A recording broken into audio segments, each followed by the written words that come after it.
Hey, welcome back. We're going to do a really kind of like a story video. I'm often encouraging you guys to get out and collect, and I try to follow what I preach. And as you may notice from the background and my videos, I like military style weapons. And one of the military weapons I never really got into was a VZ52. Even though I have a VZ52-57 machine gun, I don't have a didn't have a VZ52, and the reason for that was the 7.62 by 45 caliber. I was just like, why am I going to bother? And I stumbled into a deal where I got a couple thousand rounds of it, so I said, well, I need a rifle now. So I did some reading, and one of the things I found out about them is a lot of them have really shitty bores because the corrosive ammo not properly cleaned, going to third world countries, all the horror stories you hear in the collecting world. So I was on a gun auction site. I had recently started doing auctions, and the VZ52 came up, and one of the things that really caught my eye was it said excellent bore, and I'm like, ooh, I should probably bid on that one. So I did, and I probably paid too much, but I got it. So I won this one, and it is a nice freaking gun, nice looking gun. Right? Until I got I'm sorry, not that one. I don't even remember which rifle I bought. I bought this one.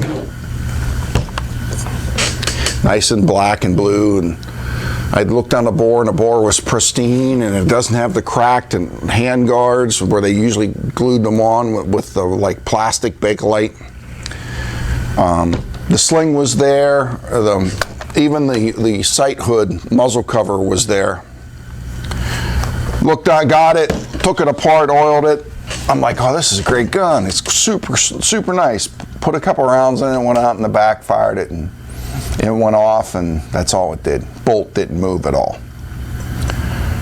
Tried it a couple more times, I'm like, bolt didn't move at all. So it's not the ammo. So lo and behold, I start working on it. And when I took the handguard off, let's see if I can do that right here while I'm on film. I saw this, nice and clean, right? Nice and clean. Then I took this spring out, and there was actual Cosmoline back in the back. This, however, was frozen solid. The gas piston didn't move. This is from a reputable auction company. They never function checks this gun. And I paid close to $800 for a gun that didn't work. 4 hours of my time and all kinds of penetrating oil and several bent punches, and I freed this up, okay? Took the gun out, it works. I'm real happy. But then I realized, hey, what about those 7.62 by 39 conversions? I said, a lot of these guns got crap barrels. I don't want to use this, but I really like this gun. I really enjoyed shooting it. But if I really enjoy shooting it, I'm going to run out of 7.62 by 25. So on Gunbroker, there was one that said the barrel was rough, overall gun, but it came with 5 extra magazines, and the magazines are expensive. So I ended up buying it for about $600 with 5 extra magazines. That was this one. What a disaster. This is me, a guy's supposed to know what he's doing, right? Well, first of all, top cover was bent. Recoil support, recoil guide rod was bent so steeply that when you pulled the bolt back, it actually stuck in the back of the gun, all right? The shop I bought this off of have never even attempted to run a cleaning rod down. I got dry rust out of the barrel. But the rifling's pretty strong. So I'm like, well, after I get all that and I straightened out the op rod and I ordered new parts and blah, blah, blah, blah, blah, I got it to where I could shoot it. So I take it up in my upstairs room and I'm going to shoot off my balcony because it's winter in Pennsylvania and there's snow on the ground.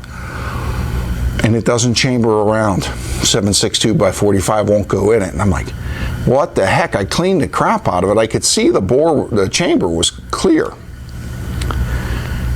There was a 7.62 by 39 insert in this gun. I'm like, wow, cool. That's what I was going to buy the gun to do. I got the insert already installed. So I didn't shoot the gun until I got a new top cover and a new spring, and my friends and I went to the range, and on the 11th round, my spacer flew out into the snow. I don't know how my friend found it, but he found it. And I had learned a valuable lesson. Well, first of all, I don't know who put the spacer in, and I don't know how well it was in there. I'm pretty sure they couldn't, the way it flew out, I doubt they used green Loctite. You never, no matter how much you learn and how much you think you know, you may buy a gun like this, and I'm not going to lose money on it, but I'm certainly not going to make any money on it. You know, I'll probably have to, my son will probably have to sell this gun in 40 years to make money on this deal. But I have a second VZ52. So what's the point of my video? To tell you a story and to tell you, hey, everybody has setbacks when they collect. I have them all the freaking time. Sometimes you do good, sometimes you do bad, and I'm always showing you my successes. You know, the really cool Colt I got, or look at this German, you know, Hungarian, German, Nazi mark pistol I got. Well, let me show you a couple of my FFs. They work. It took a lot of work to get them to work, and I had to order parts. But I'm still happy with them because I enjoy my hobby, and I hope you do too. Thanks for coming to the channel.